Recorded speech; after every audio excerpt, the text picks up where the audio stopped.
I said, listen, there's a below 1% chance, likelihood of it being genuine. You know, Diamond, we say in Chinese. That's what it felt like. We were able to get the piece with an extremely conservative estimate of 50 million Hong Kong dollars.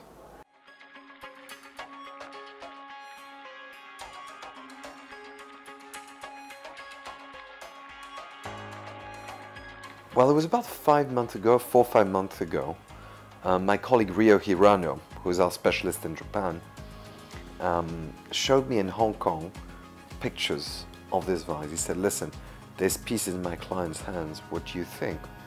And so I looked at it.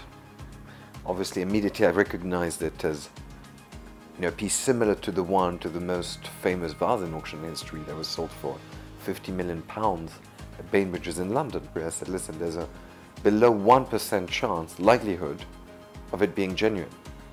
But I must come and check it. Let's go and see it together. When we arrived at the appointment, we took the piece out of the box, and it was so obviously what it's supposed to be. Just from the painting, from the carving, from the shape, the weight, the mark. So from every aspect, it was clearly what it's, you know, genuine, sort of, you know, Diamond, we say in Chinese. That's what it felt like. We dug out the photograph, black and white photograph of that Yamanaka catalog from 1905, and it was an absolute match with the vase we've got here. Yamanaka had presented it in America in 1905 in New York, an exhibition of, you know, various Chinese works of art. And it seems that Yamanaka sold it to the family of this collector back in 1924. Passed on in the family, yeah, since 1924. Pretty much everything is identical. Only, you know, the border that you see here at the shoulder, which is a sort of green, pale green ground here. On the vase that was sold in Bainbridge's, it's actually a gold ground. So there's a tiny difference here. And the marks are not identical, in fact.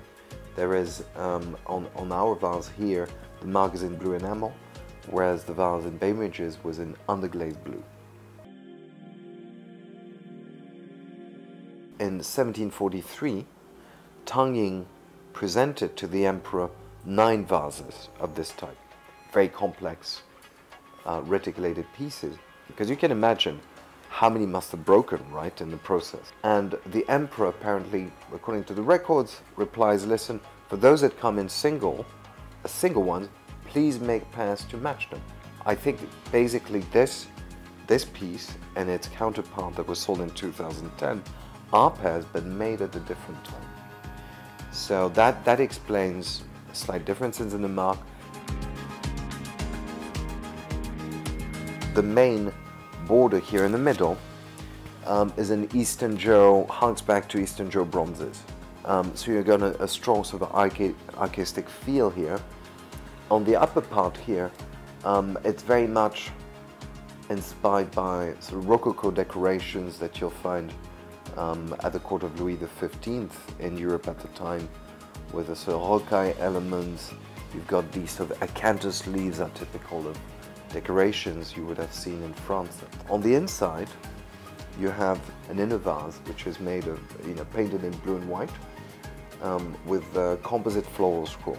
You have the vase, the blue and white vase comes first, and the shoulder is built on top of it, and the outside will come last, to sort of enclosing it. These panels, I suspect, are sort of partly molded and then carved, finished.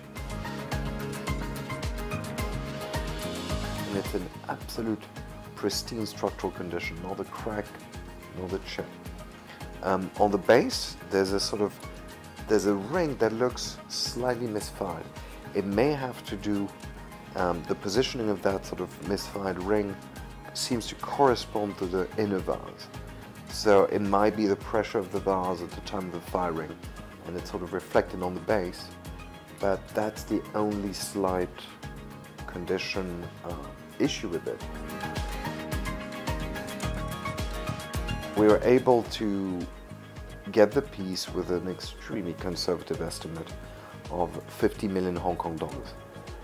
So knowing, I think everyone remembers how much that piece in Bainbridge was hammered for, 43 million pounds.